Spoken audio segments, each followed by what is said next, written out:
buhay. Wow, you're live. We're building an audience for you. Okay. Thank you, Facebook. At merong katulad mong nagbibigay ng pagkakataong mga pag-live. Maraming salamat po sa mga nanood kanina. Noong kinunan ko yung aking mag-ina. Ano yan eh? Araw-araw na ginagawa ni Mariel kay Isabela. Ano po yan? Alas 5 pa lang ng umaga. Ako'y magsasala. Si Mariel naman, diretso siya kay Isabela. Tutok kasi. Si Mariel tutok na nanay. Sa gabi, putol-putol ang tulog niyan. 2 oras lang. Matutulog siya ng alas 9, gigising ng alas 11, gigising ng alauna, gigising ng alas 3, gigising ng alas 5. Dahil siya mismo yung nagpapadede. Pagkatapos magpadede, magpapump. Pump yung kinakabit dito yun eh. Tapos may sinisip-sip yung lumalabas yung gatas. Yung gatas naman na yun, ilalagay niya sa rep yun. Paglagay niya doon sa rep, yung mga aparato nun, iugasan niya siya mismo. Siya mismo ang nag-uugas. Hindi naman dahil sa wala siyang tiwala sa aming mga mahal na kasama dito. Kundi gusto niya siya mismo yun gagawa niya. Pagbanlian, binabanlian niya yun eh. Tapos ilalagay niya doon sa may aparato din siya. Sterilizer ba tawag doon? Yun. Sa lahat yun. Pag nagpadedi din siya doon sa bote dahil tinuturuan na din siya sa bote. Ayaw na ayaw niya dahil sinabi niya pag natuto yan sa bote, kakalimutan niya na yung dede. Kaya may mga ganun pa siyang mga ngayon, pinagdadaanan. Katotohanan medyo na nagkakaroon pa siya ng depression ngayon. Kasi yung bata nahihilig na dun sa bote. Nalulungkot siya dahil yung oras nilang dalawang mag-ina dun kasi siyempre, bonding nila yung relationship nila yun. Yung pinadededi siya ni Mariel, nakakatulog yung bata sa kanya. Pag natuto yan sa bote,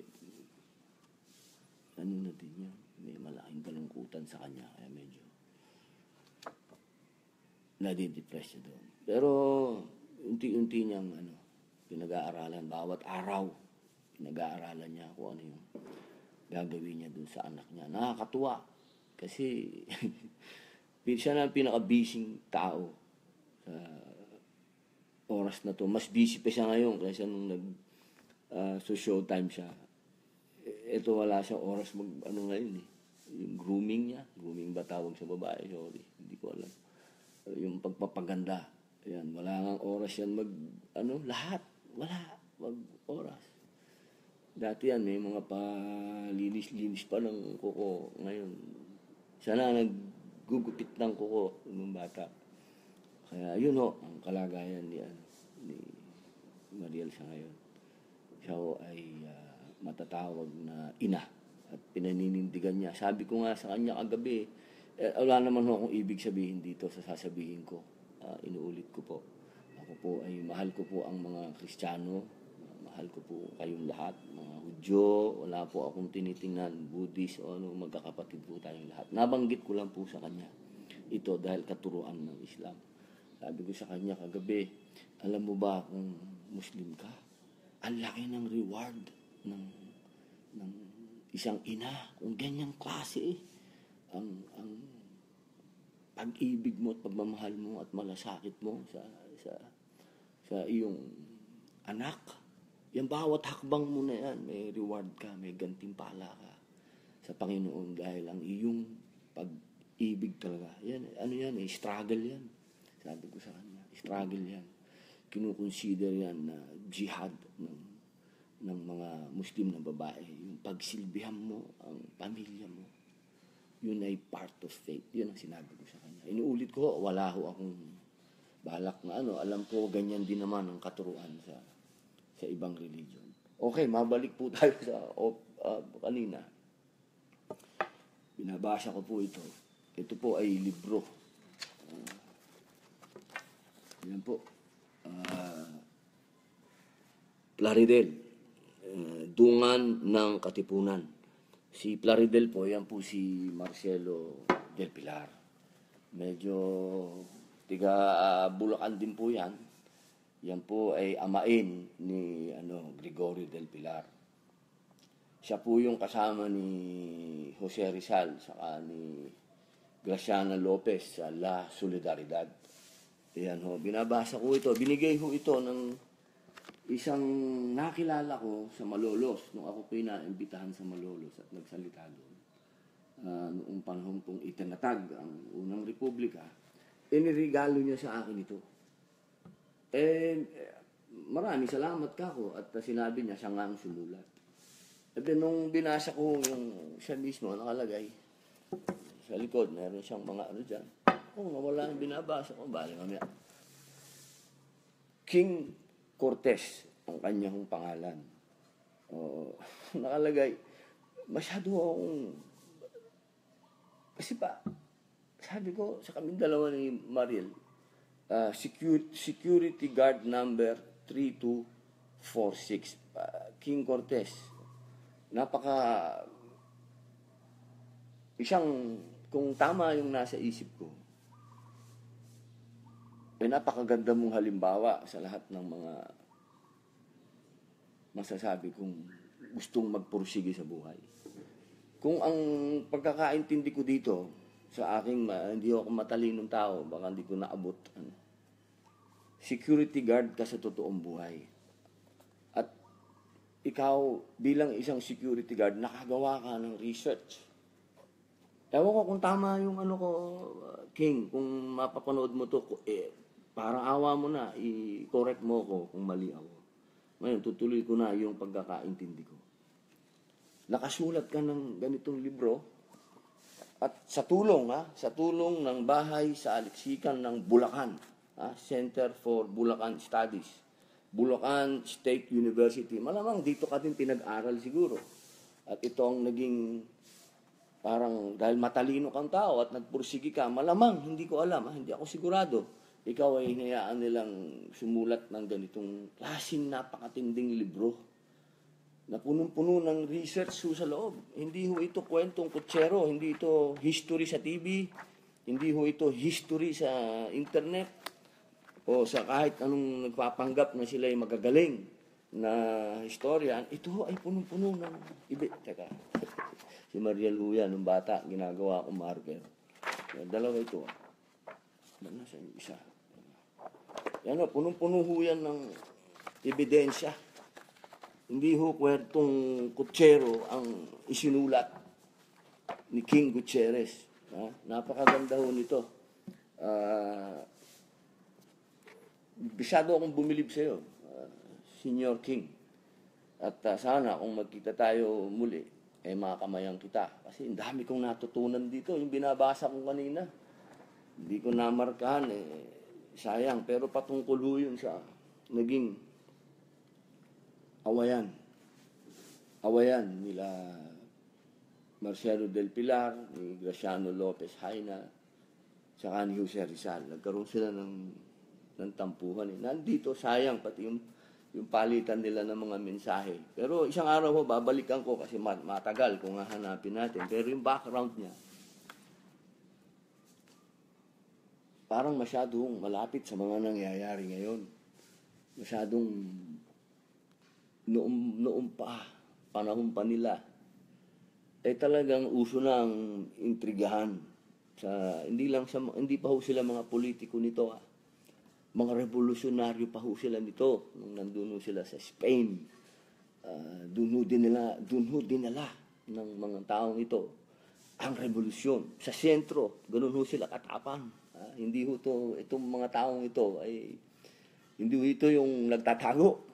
Itong mga ito, pumunta sila sa Espanya para ipaglaban ang karapatan ng mga Pilipino. Ayan, no, sila naman mismo ay nabuo din pala sa intriga. Nagkaroon din ng mga intrigahan, patalinuhan, pagalingan lalaki. Revolusyonaryo pa lang sila. Kasi yung nagpauso ng politika, si Emilio Aguinaldo na yan. No? Ganun na pala ang kalakaran. Parang parehong-pareho ngayon. Lamon na lamon sa politika yung ating mga namumuno. Pero kung ikukumpara naman natin siguro yung galing, talento ng mga taong ito. Yan. Sa mga nagmamagaling ho ngayon ay napakalayo. Lalo na si Trillanes. Sobrang layo. Wala akong comparison. Dahil ito ho mga taong ito, kapag binasa niyo ho yung mga liham ng mga nandito, ay sila ho ay nakikipagpalitan at nakikipagtagisan ng talino sa kanilang katunggali. Pero ang respeto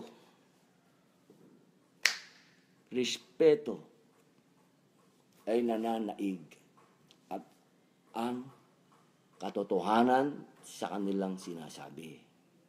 Napakahalaga po sa isang revolusyonaryo na ang inyong sinasabi ay katotohanan. Sabi nga nila, ay may basis, may pinanggalingang katotohanan. Ayan. Ito ho yung mga klase ng revolusyonaryo noon. Ito ho inuulit ko. Itong mga revolusyonaryong ito ay lumaban sa Espanya, sa puso ng Espanya, sa Madrid. Nandun sila mismo lumaban.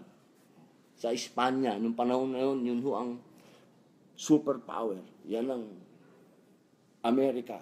Yan ang ngayon, Amerika, Russia, yan. Lumaban sila doon. Gamit libro. Libro ang ginamit ho nila pagsusulat. Sila ho ay pinaniwalaan ng buong daigdig, buong Europa dahil totoo ang kanilang sinabi. May katotohanan, may basis. Yan. Kung ikukumpara po natin, yung mga revolusyonaryo kuno,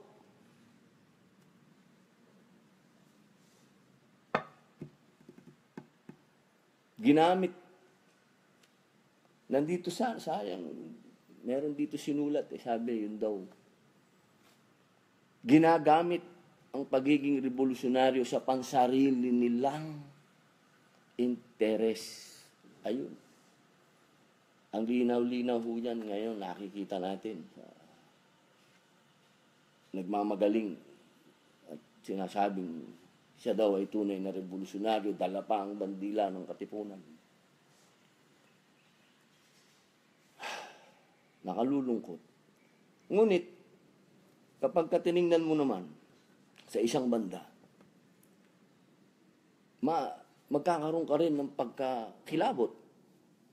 Lalo na kapag ka nagbabasa ka ng kasaysayan. Kasi ang kasaysayan pala talaga ho ay paulit-ulit. Totoo pala na history repeat itself. Sabi nga nila.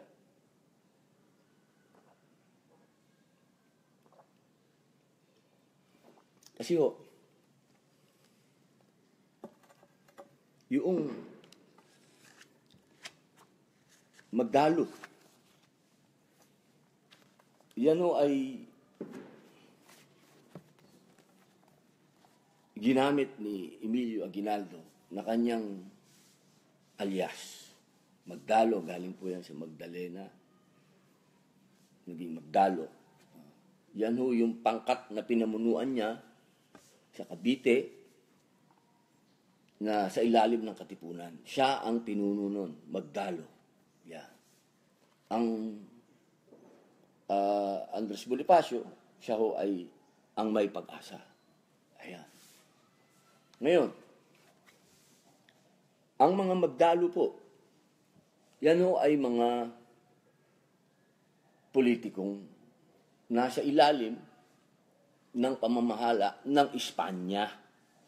Yan ho ang kailangan nating tandaan. Hindi ho sila mga katulad ng mga revolusyonaryong nasa ilalim ni Andres Bonifacio, dahil yun ho ay mga normal na tao, yun ho ay mga ordinaryong tao na sumama sa katipunan. Ayun. Ang magdalo ho ay mga politiko na sumama sa katipunan. Pero sila ay nasa ilalim ng pamamahala ng Espanya. Sila ho yung mga mayor, konsyal, yung mga yan. Sila ho yan. May mga gwardiya sibil din na sumama at naging magdalo. Ayan. Infiltrated ho kasi nung panahon na yan, nakapasok na ho ang katipunan.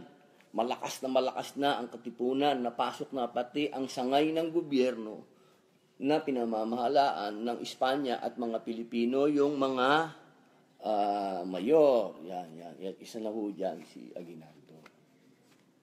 Ngayon, noong nanalo, yan, nagkaroon ho ng lumaki ang revolusyon. Noong nagkaroon ng deklarasyon ng labanan muna, lumusob ang Supremo, Andres Bonifacio sa San Juan, sa pinaglabanan, ay hindi ho ang usapan kasi simultaneous, sabay-sabay na pag-atake. Nagkaroon ho siguro miscommunication. Wala pa ho kasi internet, wala pang ano. Sa madaling salita, Tagalog, Maynila. Sila Andres Bonifacio ang kumana, hindi sumunod ng iba. Lalo ang Cavite at ang Bulacan, Nueva Ecija. Yan. Nagkaroon ng kalungkutan ho doon. Nung uminit ang matinding labanan at nagkaroon ng mga setback, sabihin, medyo natatalo ho ang forces ni Andres Bonifacio. Habang ang mga tropa naman ng Espanyol at yung mga loyal sa Espanyol ay tinawag sa Maynila upang tumulong at ikutan ang mga katipunero ni Andres Bonifacio, eto namang mga iniwan ng mga namamahala ng mga Pilipino, katulad nila Aguinaldo at sa Nueva Ecija, sila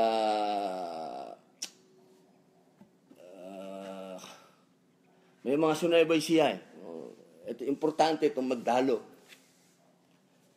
Noong nawala yung mga Espanyol at nagpunta lahat sa Maynila, yung forces nila, at saka nagbaliktaran to.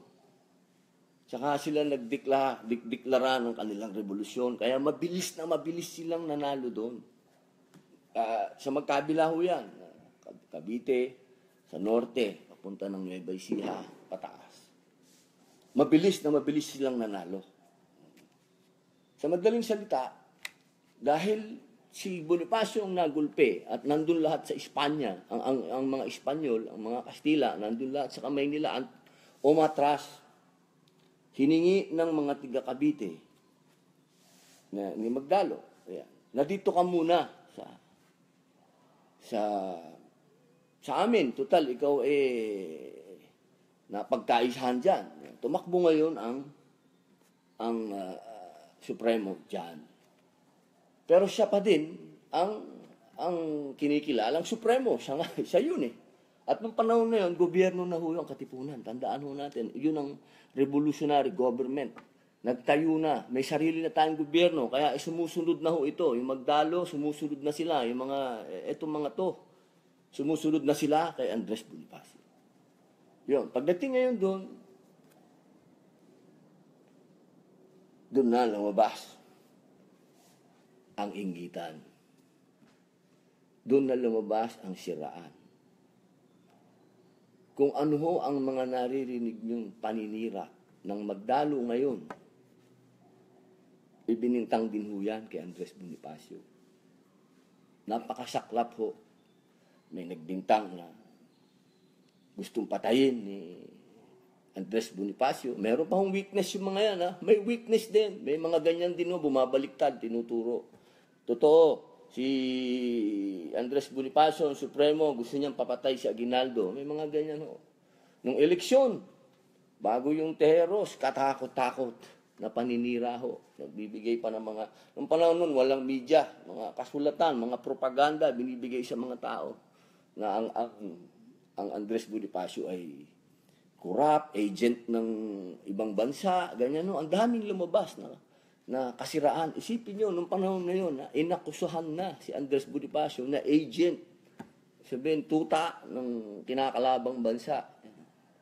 Meron ding sinasabi, noong umatras siya sa pagkatapos ng kaguluhan sa Tejeros, at noong habang papauwi ang Supremo, pabalik kasi umatras ho sila noon, dahil nandun sila sa teritoryo ng mga magdalo. Kailangan maingat ang atras ng Supremo. Ginawa na naman siya ng chismis doon. Sinabi, nagsunog daw ng baryo ang Supremo.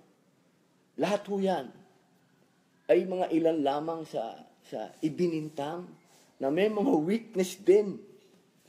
Yan ho ang ano dyan eh. Same old tactics na talagang magdalo. At yung kung makapagkwento ito, itong mga witnesses na to, akala mo talagang totoo. Parehong-pareho. Nakakapangilabot. Kaya sana magkaroon din kayo ng pagkakataon na magsaliksik ho. Kasi hindi ko matandaan sa dami ng information, sa dami iba't ibang libro. Kasi yan tungkol ho kay Andres Bonifacio, napag-aralan ko yung 2014 pa. Ito yung mga nasasabi ko ngayon, yung mga naaalala ko lang. Pero napakadami pong ibinintang